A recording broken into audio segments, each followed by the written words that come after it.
said that a decade ago you were a tech-minded introvert who predicted that virtual connections would trump face-to-face.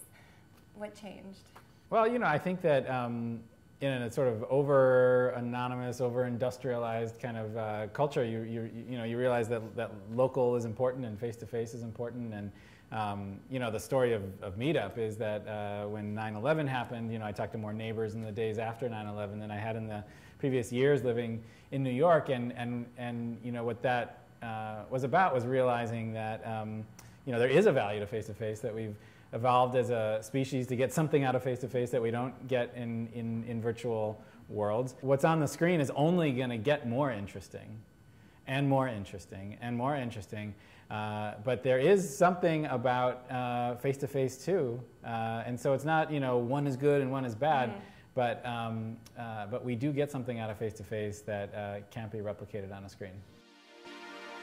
We actually have a terrestrial existence, and the idea of your best friend being in China and your food coming from that from Australia, and there's an unsustainability of that existence, if you indeed get something out of face-to-face that's really vital to your being, and there's less face-to-face happening, and if everything is from there, then it is a anonymous culture. People are going to care for each other more if they're interacting and doing commerce with people that they actually have some contact with, where there's a necessity for some trust.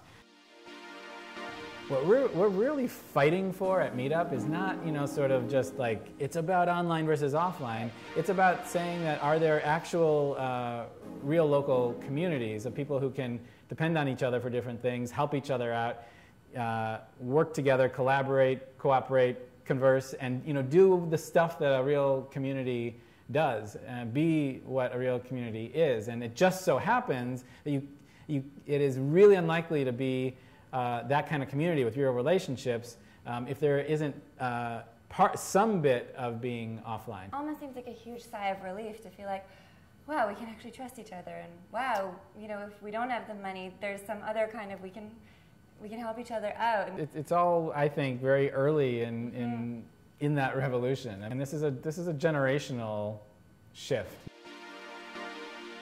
To participate is to be alive, and there's been such a misuse of the word community through the years. Any media brand or whomever, they'll say, yeah, the community, we have this community of people who've never met each other, who don't talk to each other, who are not turning to each other.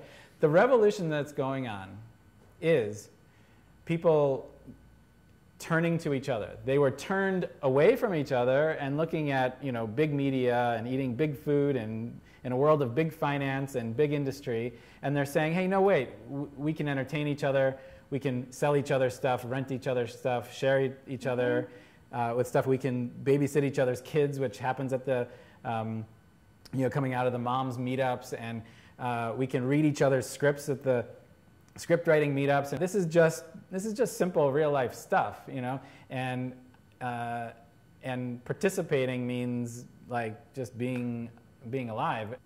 Based on the success of Meetup, there is something that we can learn about, in fact, around humanity, what people are drawn to, and what kind of groups, and why people want to be part of these groups, and those experiences that you've seen.